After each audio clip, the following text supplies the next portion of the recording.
In the last video clip, I talked about the process of adding a member or enrolling a member in shares. In this clip, we're going to talk about the member application review process. The agency has added the member to shares. They've completed the eligibility and enrollment request form. And what happens after that is that the Hamilton County Mental Health Recovery Services Board staff will review the application and the eligibility and enrollment request form to make one of three determinations. They will either approve, pend, or deny the application. On the agency side, the agency will be responsible for going to the member request summary page on a regular basis to view the board determination on member applications and provide additional information as needed.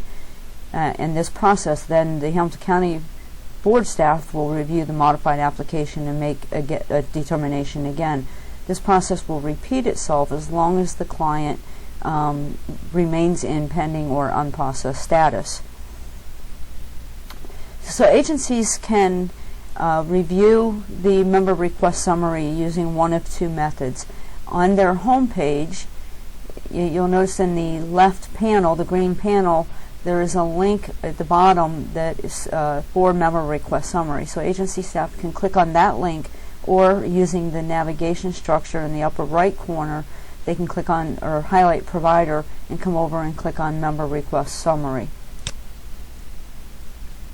What this is going to do is open up information for all of the clients at the agency for whom an application has been submitted. And then you'll also notice various different types of statuses in the status column, from pending to unprocessed, denied, and approved. As I stated before, for members that are approved, there's no further action necessary on the part of the agency.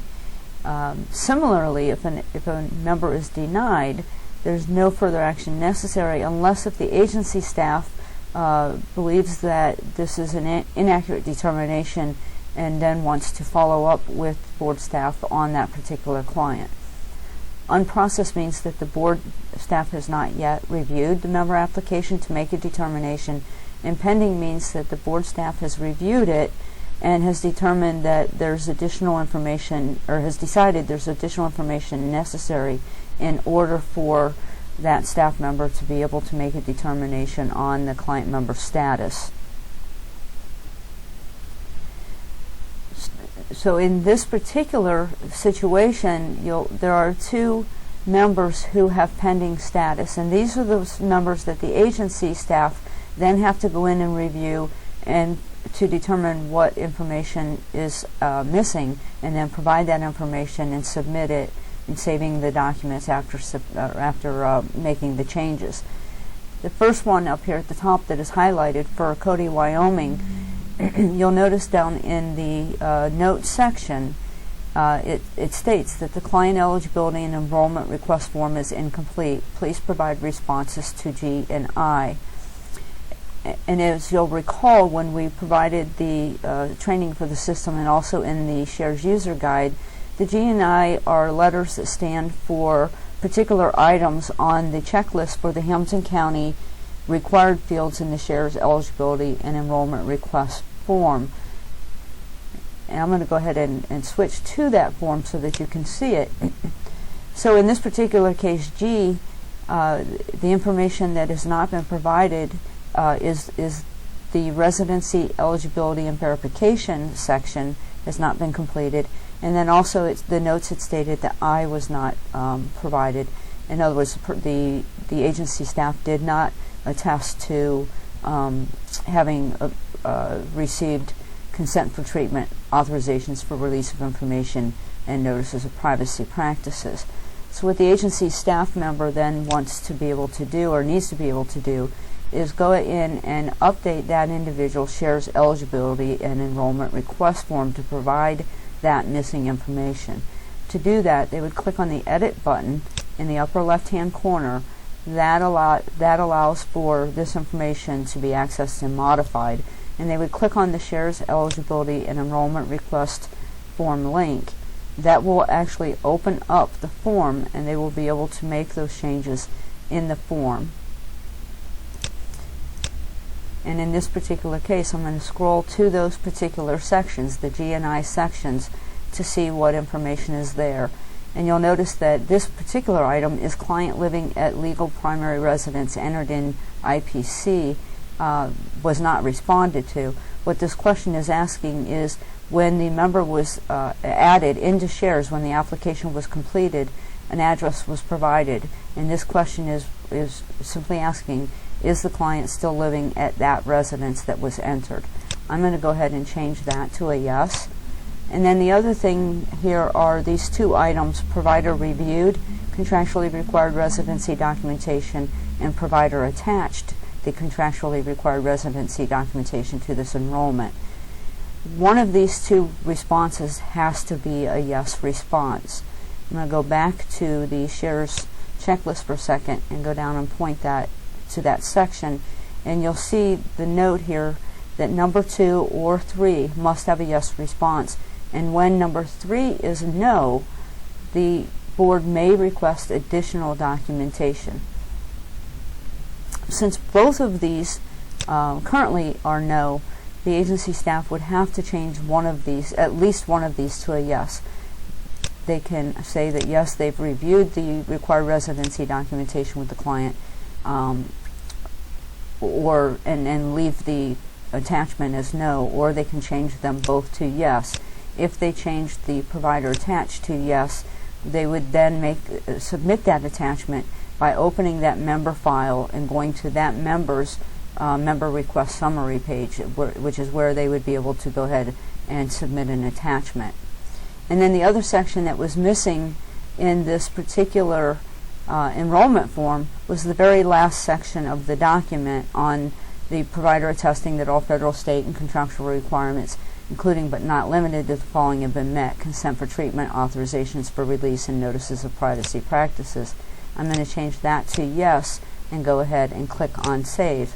That then is updating that eligibility and enrollment request form, but it has not yet saved the changes to that member application. So you also, after saving the form, have to come to the top of the page and save the file as a whole. The other application that was pending is that the has a different scenario in the notes. It says, please verify date of birth, as client is currently listed as being 125 years old. In this particular situation, the board staff is questioning whether or not there was maybe a mistake in the submission of the date of birth, and in terms of like a typo, and it's just asking that the agency confirm this age or go in and modify as needed.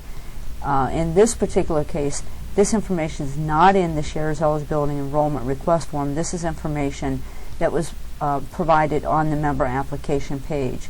Similar to the shares eligibility enrollment, this can be changed here in this section by again clicking on the edit button, and then at the bottom of the page is a link to the member request details. By clicking on that link, it's opening up the member application that was completed, and you see here that it has currently the date of birth as January 1st, 1890. The board is suspecting that this was meant to be 1990. So I'm going to go ahead and change that to 1990 and then click on Save at the top of the page. That information then is something that the board staff will review and again be able to make a determination on that member application.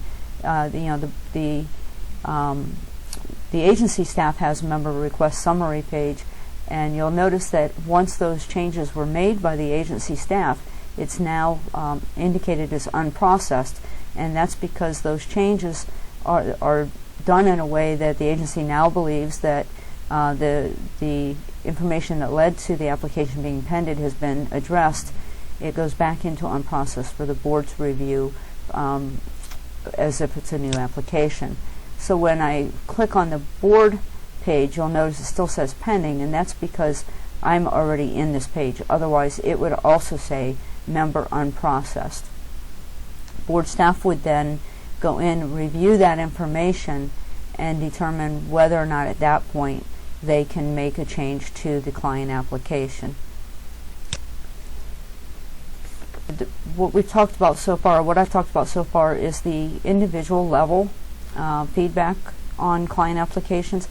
Agencies will also receive feedback from the board tied specifically to members that are in pending status, and they will receive either via fax or email a memo with a list of shares IDs of clients that are currently in member pending status.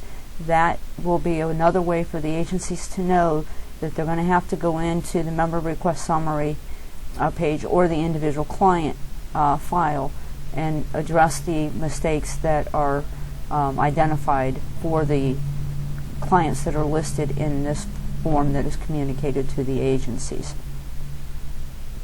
The one last thing that I want to cover in this particular video is the distinction between the eligibility and enrollment request form and the eligibility and enrollment update form. The request form is a form that is filled out when adding a member to the SHARES system. After a member has been approved, this form should not be changed anytime after that. In other words, if a member's been approved, there should be no more use of the eligibility and enrollment request form. If a member's information changes after they've been approved, instead agency staff should use the eligibility and enrollment update form to make changes in the fields where that a change occurred, to go in and provide that information and then submit that to the Mental Health Recovery Services Board. And as a way of, just by way of a reminder of forms, what I'm going to do is quickly go into that section. And while I'm doing that, I'm also going to show you the membership. Before I can do that, I'm sorry, I first have to go ahead and open a member file.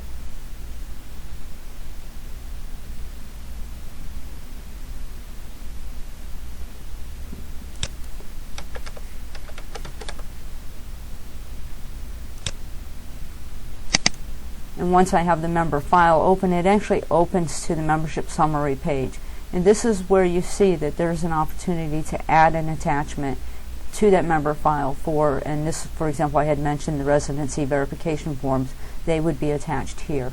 Also, in terms of filling out a new form, in the case of this particular situation, we're talking about the eligibility enrollment update form.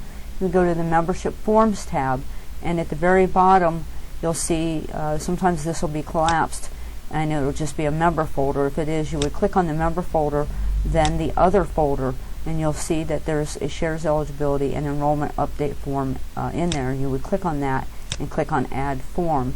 That is going to open the update form. The difference between the update form and the initial enrollment request form is that the update form has fields in it that are pulled from the member application page, and those fields are not in the enrollment request form because that form opens as part of the member application process. So, for example, if you have a client, a female client, for example, and their name, if they get married, their name may change. You would go in and just type in that name, and if there's no other changes for that client, you would not need to complete anything else on the form. This, though, is also where you would go to change any information related to income, phone contact, diagnoses. Any of those things would also be done in this section, and then you would just go ahead and save that document. So, as I had indicated before, the only time, and simply as a reminder, once a member has been approved, you would no longer use the SHARES eligibility and enrollment request form. Instead, from that point forward, any changes would be reported using the SHARES eligibility and enrollment update form, only needing to complete the fields for which a change actually occurred.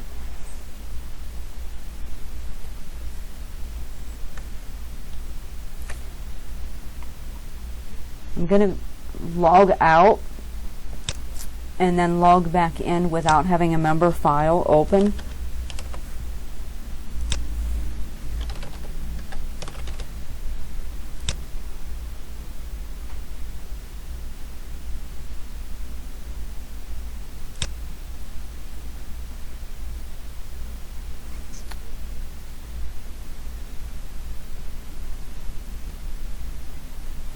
one last thing that I want to show you tied to the member request summary, and actually also tied to forms in a number of other areas, just as a reminder, is the filtering process.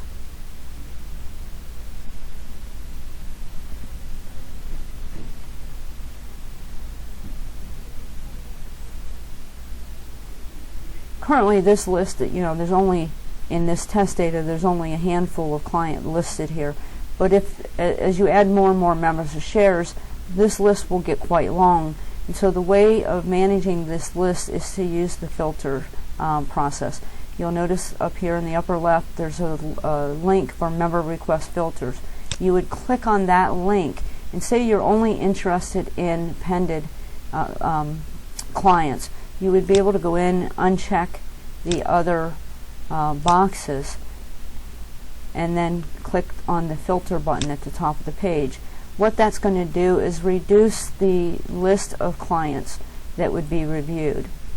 And you see in this case, there are none, so the filter worked a little bit too well. So I'm going to go ahead and also click on unprocessed and click on the filter again. And now you have 3 individuals that are unprocessed, and this is the one that was already unprocessed and the 2 that we just made changes to. So as this list of member list in the member request summary grows, it will be more and more important for you to use the different filtering options at the top. You can filter by the status, or you can filter by date, or age group, whatever. Most common is that you're going to be wanting to know about the unprocessed and dependent clients on an ongoing basis, because those are the ones that will need continued attention. So it's just a way of reminding you that the filter process is up there, that tool is there. That's there on the member request summary page. It's also on the membership forms page, and a number of other sections throughout the IPC site, and it's something that you will use probably more and more as we get further and further into shares, and there's more forms that will appear on this list.